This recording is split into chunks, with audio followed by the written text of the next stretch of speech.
Hello दोस्तों। आज हम पढ़ने वाले हैं सिंधु घाटी की सभ्यता के बारे में। और ये एक काफ़ी इम्पोर्टेंट टॉपिक है जो लगभग हर एग्ज़ाम में इस यहाँ से प्रश्न आते हैं। और यकीन मानिए, मैं ये टॉपिक आपको बहुत ही कम समय में पूरा करवा दूंगा। मैं ज़्यादा आपका समय ना लेते हुए कम से कम समय में अधिक से अधिक आपको जानकारी देने की कोशिश करूँगा। इसलिए प्लीज़ मेरा ये वीडियो पूरा ज़रूर देखें, और अगर पसंद आए तो लाइक शेयर कीजिए और मेरे चैनल को सब्सक्राइब कीजिए। तो चलो पढ़ते हैं हम आज के इस टॉपिक को। सिंधु घाटी की सभ्यता, जिसका समय C14 पद्धति से 2500 ईसा पूर्व से 1700 ईसा पूर्व माना गया है। कुछ विद्वान इसका समय 2500 ईसा पूर्व से 1500 ईसा पूर्व भी मानते हैं। इसकी खोज 1826 ईस्वी में चार्ल्स मेसेन ने की थी। 1856 में रेल लाइन पर बर्टन बंधुओं को कुछ अवशेष मिले, यानी रेलवे लाइन बिछाई जा रही थी, वहाँ पर बर्टन बंधुओं को यहाँ के कुछ अवशेष प्राप्त हुए। 1961 में कनिंघम के निर्देशन में भारतीय पुरातत्व विभाग की स्थापना की गई। 1904 में लॉर्ड कर्जन ने जॉन मार्शल को भारतीय पुरातत्व विभाग का महानिदेशक नियुक्त किया। अगर आपसे प्रश्न ये पूछ लिया जाए कि भारत के पुरातत्व विभाग के प्रथम निदेशक कौन थे, तो इसका सही जवाब होगा कनिंघम। और इस तरह से ये भारत के लगभग उत्तर पश्चिम में अधिकतम शहर या अधिकतम सिंधु घाटी सभ्यता के स्थल बसे हुए हैं, जो कुछ मुख्यतः पाकिस्तान में स्थित है। और भारत के यहाँ के अलावा कुछ अन्य जगह और मिले हैं जो कि इतने नहीं हैं, बहुत कम हैं। उत्तर पश्चिम के इलाकों में सबसे ज़्यादा स्थल मिले हैं हमें। चलो अब हम सभी सिंधु घाटी सभ्यता के जितने भी स्थल हैं उनको एक बार देख लेते हैं कि किसकी खोज कब व किसके द्वारा की गई। इसका छोटी सी एक ट्रिक है। हम चारों का लाड है नहीं, प्यार को लाड कहते हैं, लाड करना। ठीक है। हम है से बना हड़प्पा, मैं से मोहनजोदड़ो, चा से चाहुंदड़ो, रो से रोपड़, का से कालीबंगा, एल से लोथर, ए से आलमगीर और डी से धोलावीरा। हड़प्पा की खोज 1921 में देहराम साहनी के द्वारा रावी नदी के किनारे की गई, जो कि पाकिस्तान में स्थित है। मोहनजोदड़ो, इसकी खोज 1925 में रखालदास बनर्जी के द्वारा की गई। यह सिंधु नदी के किनारे पाकिस्तान में स्थित है। चाहुंदड़ो, इसकी खोज 1931 में MG मंजूमदार के द्वारा की गई। यह भी सिंधु नदी के किनारे पाकिस्तान में स्थित है। रोपड़ की खोज 1953 में यज्ञदत्त शर्मा के द्वारा की गई थी। यह सतलज नदी के किनारे पंजाब, भारत में स्थित है। कालीबंगा की खोज 1953 में अमलानंद घोष व बीबीलाल थापर के द्वारा की गई। बीबीलाल के द्वारा की गई। यह घग्गर नदी, राजस्थान में स्थित है।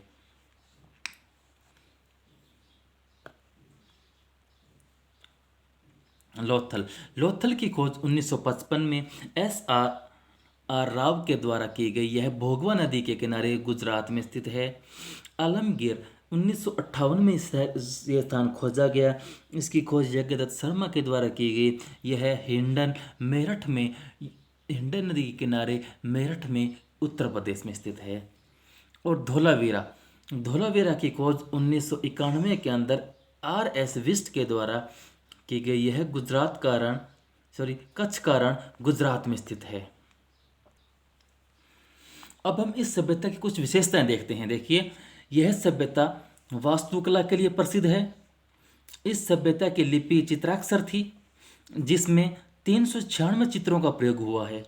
इस सभ्यता के दो प्रमुख स्थल हड़प्पा व मोहनजोदड़ो पाकिस्तान में स्थित है। इस सभ्यता के बर्तनों को लाल रंग से रंगा गया है। इस बात का ध्यान रखना कि बर्तन हैं जिन पर लाल रंग किया गया है और उनके ऊपर जो चित्र बने हुए हैं वो काले रंग से हैं, यानी चित्रांकन काले रंग से हुआ है और बर्तनों को लाल रंग से रंगा गया है। इस सभ्यता के प्रमुख मुख्य देवता पशुपति शिव थे। सिंधु सभ्यता की मोहरों पर पशुपति शिव का चित्र बना हुआ है। ऐसे चित्र वाली मोहरें मोहनजोदड़ो से प्राप्त हुई है। इस सभ्यता के दोनों प्रमुख नगरों का उत्खनन प्रोफेसर मार्शल के निर्देशन में हुआ है। इस सभ्यता के इस सभ्यता में पशुओं में सर्वाधिक अंकन की बात की जाए तो वह वृषभ का हुआ है। यानी एक प्रश्न पूछ लिया जाता है कि सिंधु घाटी सभ्यता के अंदर सबसे अधिक किस पशु को या सबसे अधिक किस पशुओं का चित्र बने हैं, तो वो है वृषभ का। यानी वृषभ के अधिकतम वहां पर मूर्ति शिल्प वगैरह में प्राप्त होते हैं। इस सभ्यता में सूती वस्त्र का उल्लेख हुआ है। यहां पर उस समय सूती वस्त्र का प्रचलन था। अब देखिए, सिंधु सभ्यता की प्रसिद्धि फारस के सम्राट अच्छेनिद के समय तक बनी रही थी। इस सभ्यता की मोहरें हैं जो 1.25 इंच गुणा 1.25 इंच के साइज में वर्गाकार थी। ये मोहरें हाथी दांत, पकाई गई मिट्टी, नीले और सफ़ेद चमकीले पत्थर की बनी थी। इस सभ्यता से डोरी खींचने से, बांस पर चढ़ने वाले बंदर, सिर हिलाने वाले बैल, पंख फड़फड़ाने वाले और सीटी बजाने वाले पक्षी प्राप्त हुए हैं। यहाँ से एक चीनी मिट्टी से बना आलिंगन करते हुए बंदरों का खिलौना प्राप्त हुआ है। इस सभ्यता में पत्थरों का उपयोग नहीं किया गया है। इस सभ्यता में मिट्टी से निर्मित मूर्ति अधिकांश नारियों की है जो कि कुरूप बनी है। यहाँ के मनुष्य गेहूं, जौ, मटर, तिल, सरसों, खजूर, तरबूज, गाय, सुअर, बकरी, मछली, घड़ियाल व कछुए का मांस खाते थे। ये लोग मनोरंजन के लिए पासे का खेल, नृत्य तथा शिकार व पशुओं की लड़ाई आदि करवाते थे। सिंधु घाटी सभ्यता में सर्वाधिक पीपल के पेड़ का अंकन हुआ है। अब हम यहाँ के मुख्य स्थलों के बारे में एक एक करके डिटेल से इनके बारे में पढ़ते हैं। मोहनजोदड़ो, जिसकी खोज 1922 में राखालदास बनर्जी के द्वारा की गई, यह सिंधु नदी के किनारे पाकिस्तान में स्थित है। यहाँ से हमें एक विशाल स्नानागार प्राप्त हुआ है जिसकी साइज 39 गुणा 33 गुणा 8 फीट है। एक यहाँ से विशाल अनागार भी हमें प्राप्त हुआ है। इस मोहनजोदड़ो को मुर्दों का टीला भी कहा जाता है। यहाँ से हमें कुछ मूर्तियाँ मिली है जो इस प्रकार है।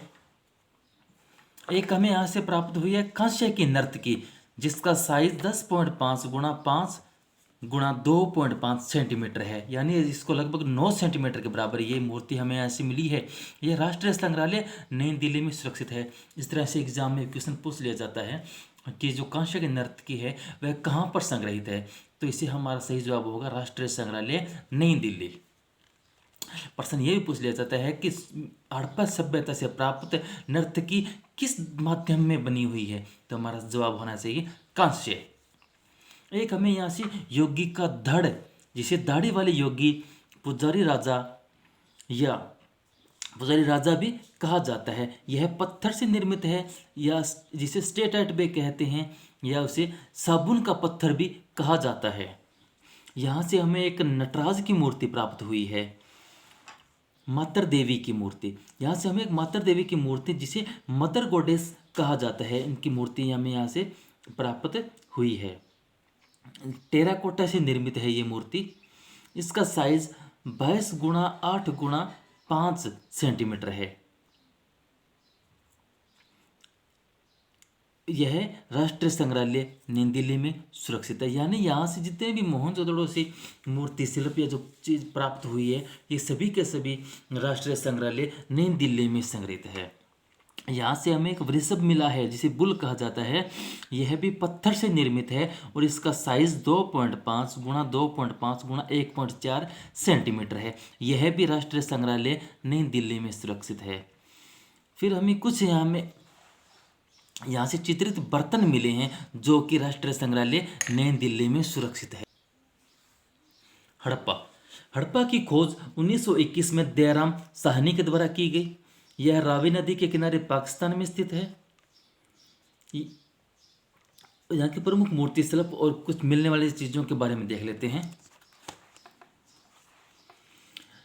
मनुष्य का धड़, यहाँ से एक मूर्ति प्राप्त हुई है जो कि लाल पत्थर से बनी हुई है। यह राष्ट्रीय संग्रहालय नई दिल्ली में संग्रहित है, जिसका साइज 9.2 गुणा 5.8 गुणा 3 सेंटीमीटर है। यहाँ यहाँ की मोहरें जो है वो टेराकोटा से बनी हुई है। यहाँ की मोहरें किससे बनी हुई है? टेराकोटा से बनी हुई है। और हड़प्पा टीले का पता 1878 ईस्वी में कनिंघम ने लगाया था। जॉन मार्शल ने सर्वप्रथम हड़प्पा को सिंधु सभ्यता का नाम दिया था। यानी हड़प्पा को अगर सर्वप्रथम सिंधु सभ्यता का पूछ लिया जाए कि नाम किसने दिया, तो वो दिया था जॉन मार्शल ने। यहाँ से भी एक अनागार मिला है जिसमें 12 कमरे थे। यानी अनागार हमें एक मोहनजोदड़ो से भी प्राप्त हुआ है और एक हड़प्पा से भी प्राप्त हुआ है। हड़प्पा के अनागार के अंदर 12 कमरे थे। हड़प्पा का राजमार्ग है जिसकी चौड़ाई 33 फीट है। हड़प्पा के राजमार्ग की चौड़ाई कितनी है? 33 फीट है। मार्ग का फर्श ईंटों से बना हुआ है। हड़प्पा सभ्यता का जो हड़प्पा है, इसका जो मार्ग है वह ईंटों से बना हुआ है। और हड़प्पा समाज जो था, हड़प्पा हड़प्पा का मार्ग, यहाँ का मार्ग जो है मार्ग का फर्श ईंटों से बना हुआ है। और हड़प्पा समाज का मार्ग समाज मात्र सत्तात्मक था। हड़प्पा को ऋग्वेद में हरियूपिया कहा गया है। और हमें जो स्वास्तिक चिन्ह है जिसका आज हम इस्तेमाल करते हैं, यह हड़प्पा सभ्यता की देन मानी जाती है। यानी हमें सबसे पहले हड़प्पा से ही इसके साक्ष्य मिले हैं स्वास्तिक के। लोथल की खोज 1955 में एस.आर. राव के द्वारा की गई। भोगवा नदी के किनारे गुजरात में स्थित है। हड़प्पा कालीन बंदरगाह था लोथल। हमें यहाँ से तांबे का हंस मिला है। एक मर्तबान में धुर्त लोमड़ी का चित्र हमें यहीं से प्राप्त होता है। चावल व धान की भूसी के साक्ष्य लोथल से प्राप्त होते हैं। मन के बनाने के कारखाने हमें लोथल से प्राप्त होते हैं। शवाधान के अवशेष मिले हैं हमें लोथल से। और पक्के रंग से रंगे हुए पात्र भी हमें लोथल से प्राप्त होते हैं। लोथल को लघु हड़प्पा तथा लघु मोहनजोदड़ो भी कहा गया है। तो अगर प्रश्न अब पूछ लिया जाए कि लघु हड़प्पा किसे कहा गया है या लघु मोहनजोदड़ो किसे कहा जाता है, तो वो कहते हैं लोथल को। अब हम बात करते हैं चाहुंदड़ो की। चाहुंदड़ो की खोज 1931 में एम.जी. मजूमदार के द्वारा की गई। चाहुंदड़ो की खोज 1931 में एम.जी. मजूमदार के द्वारा की गई। सिंधु नदी के किनारे स्थित पाकिस्तान में है। यानी प्रमुख 3 स्थल हमें पाकिस्तान में हैं, जो कि हड़प्पा, मोहनजोदड़ो और ये चाहुंदड़ो। ये तीनों के तीनों पर इंपॉर्टेंट जो स्थल है सिंधु घाटी सभ्यता के, वो पाकिस्तान में आते हैं। मोहनजोदड़ो से 80 मील दूर दक्षिण स्थित है। यानी जो चाहुंदड़ो है, अगर मोहनजोदड़ो से दूरी पूछ ली जाए तो ये 80 मील दूर दक्षिण में स्थित है। मोहनजोदड़ो से हमें एक पीतल की बतख मिली है और एक लिपस्टिक के साक्ष्य मिले हैं, जो कि काफ़ी इंपॉर्टेंट है। कई बार पूछ भी लिया गया है कि लिपस्टिक के साक्ष्य हमें कहाँ से मिलते हैं, तो वो हमें चाहुंदड़ो से प्राप्त हुए हैं। कालीबंगा। अब हम कालीबंगा के बारे में बात करते हैं, जिसकी खोज 1953 में अमलानंद घोष व बीबी लाल के द्वारा की गई। यह घग्गर नदी के किनारे हनुमानगढ़ राजस्थान में स्थित है। कालीबंगा से हमें जूते हुए खेत के साक्ष्य प्राप्त होते हैं। कब्रिस्तान के साक्ष्य मिलते हैं। कच्चे ईंटों से घर बने हैं। यानी लगभग सभी जगह पर पक्के ईंटों से घर बने हुए हैं, लेकिन कालीबंगा एकमात्र ऐसा स्थल है जहाँ पर कच्चे ईंटों से घर बने हुए हैं। यहाँ पर अग्निकुंड के साक्ष्य हैं। लकड़ी की नाली के साक्ष्य भी हमें कालीबंगा से ही प्राप्त होते हैं। कालीबंगा जिसका अर्थ होता है काली चूड़ियाँ, यानी काले रंग की चूड़ियाँ भी हमें कालीबंगा से ही प्राप्त होती है। यहाँ पर मैं लिख देता हूँ। और हमें यहाँ से कांसे की सुई प्राप्त हुई है। और ये काली चूड़ियाँ, यह भी हमें कालीबंगा से ही प्राप्त हुई है। अब हम बात करते हैं रोपड़ की। रोपड़ सतलज नदी के किनारे पंजाब में स्थित है, जिसकी खोज 1950 ईस्वी में की गई बीबी लाल के द्वारा। इसका उत्खनन 1955 में यज्ञदत्त शर्मा के द्वारा करवाया गया। आज़ादी के बाद खोजा गया प्रथम स्थान है ये। यानी भारत में अगर पूछ लीजिए आज़ादी के बाद सबसे पहले कौन सा स्थान खोजा गया, तो वो था रोपड़। मनुष्य व कुत्ते को एक साथ दफनाने की साक्ष्य सिर्फ हमें रोपड़ से ही प्राप्त होते हैं। तांबे की कुल्हाड़ी भी हमें रोपड़ से मिलती है।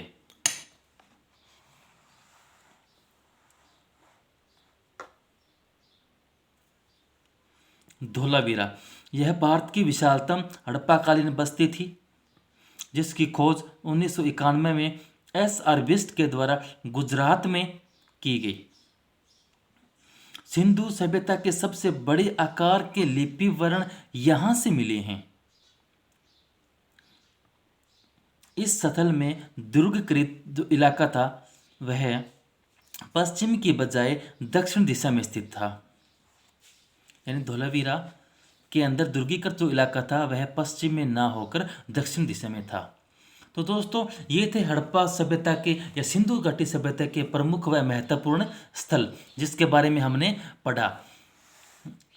अगर दोस्तों आपको ये वीडियो पसंद आए तो लाइक कीजिए, शेयर कीजिए और मेरे चैनल को सब्सक्राइब कीजिए, क्योंकि मैं आपके लिए आगे इस तरह से छोटे व कम समय के अंदर वीडियो बनाकर आपको समस्त टॉपिक्स की जानकारी देता रहूँगा। धन्यवाद।